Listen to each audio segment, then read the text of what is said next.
I love my home where I was born. I will never leave it. This is my home, my only home, and it is better that I die on it. Evocative words from the Marshall Islands Republic's national anthem.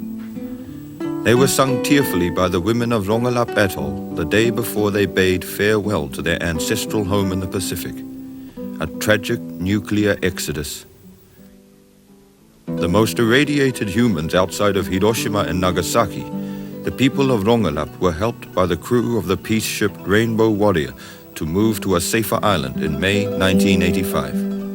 The Rongelap story goes back more than 3 decades to when the Pentagon transformed the northern Marshall Islands into a nuclear wasteland with 66 atmospheric blasts between 1946 and 1958.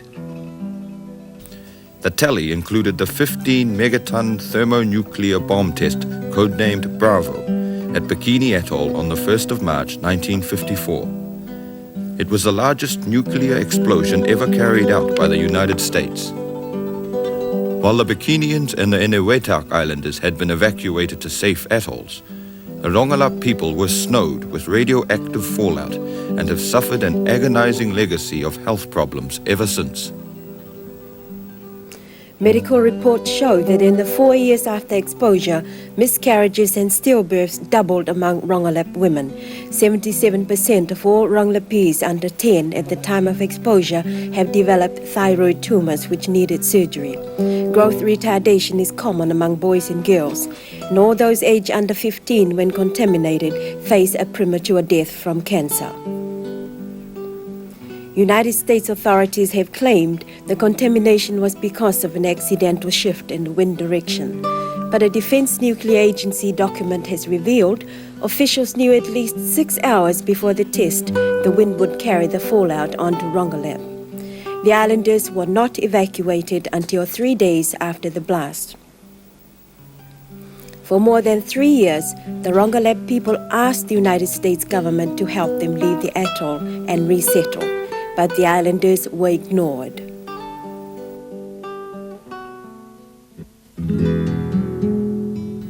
The Rongelap people turned to the environmental group Greenpeace for help.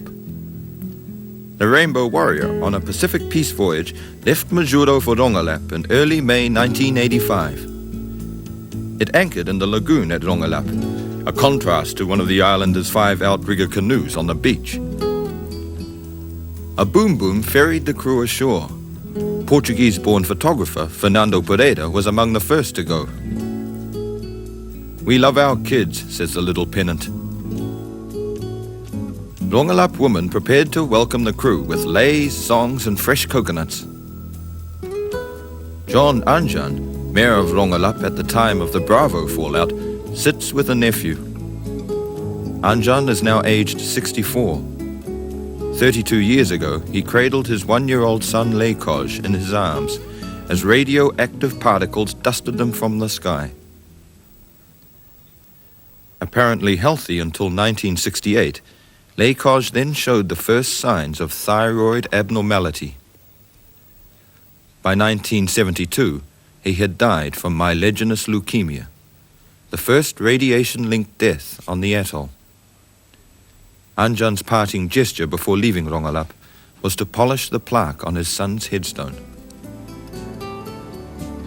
The Rongelap People's Church. It is the only building left completely intact on the atoll, a symbol of the day the islanders may be able to return. At first, the crew thought they were just transporting the islanders and their personal possessions. But as the houses were rapidly dismantled, it became clear most of the village was going as well. Some of the 74 pupils at Rongelap Elementary School sat dejectedly with their teacher, Eisen Tima, beside the debris from one of their 2 classrooms. The Rongelap clergyman's family stacked their mats and other belongings outside their house, ready to leave.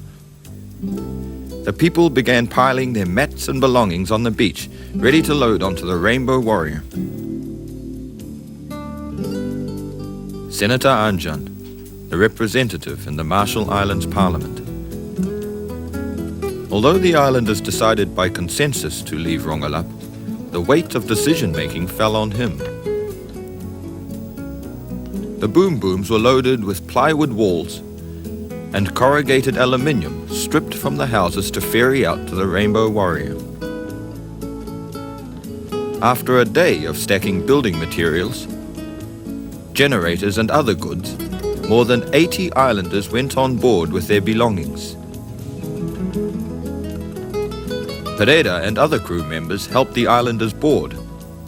Many of the Rongelap people had never left the atoll in their lives.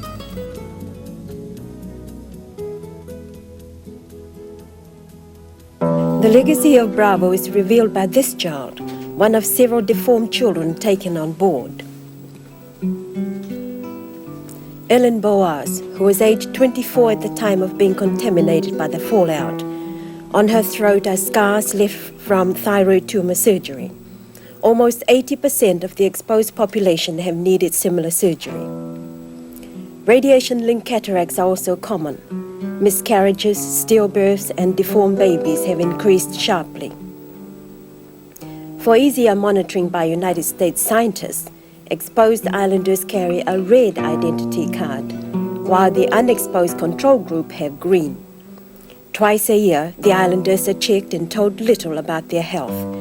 They claim they are being used as guinea pigs for United States radiation research.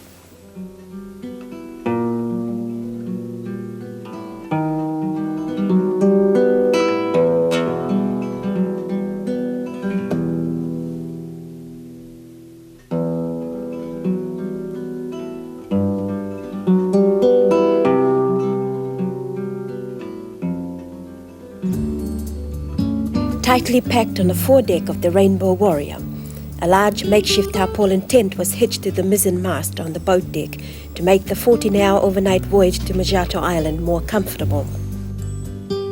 John Anjan was among the first to leave the atoll, the memory of the death of his son still painfully vivid. On the fourth and last voyage to Majato Island, there were few people on board. Most of the islanders had been taken in the earlier trips. 114 people were on board the Warrior for the most crowded voyage.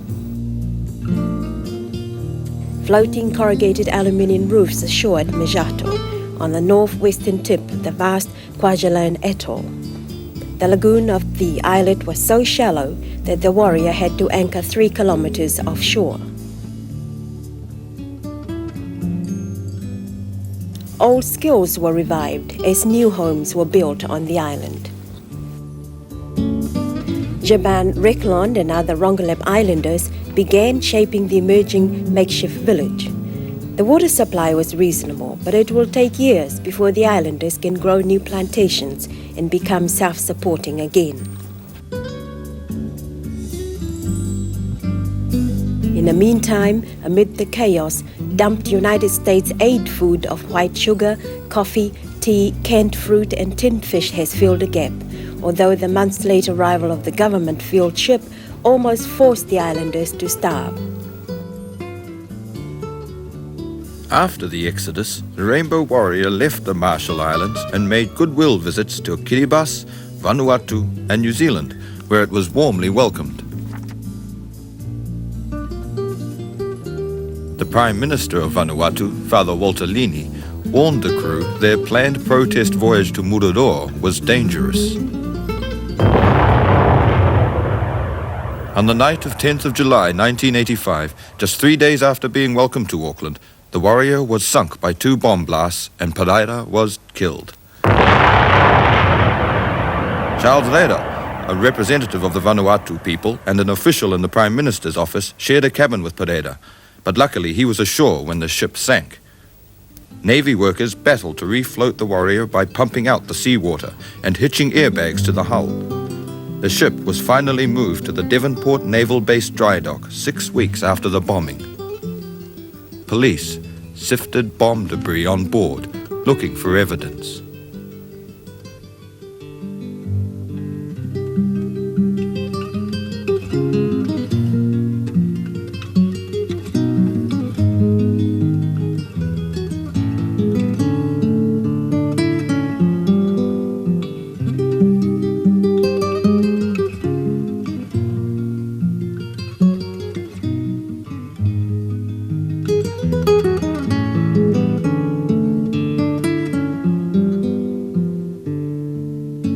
The Rainbow Warrior was due to go to Rarotonga in the Cook Islands before protesting off Mororoa Atoll, and then came the bombing.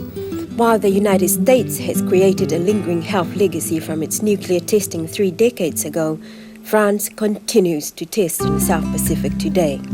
Atmospheric tests dusted fallout over Mangareva and other atolls downwind of Mororoa. As the people of Rongelap struggle with their illnesses and create a new life with little more than hope, they wonder when will the nuclear powers begin to care about the islanders and end their bombs.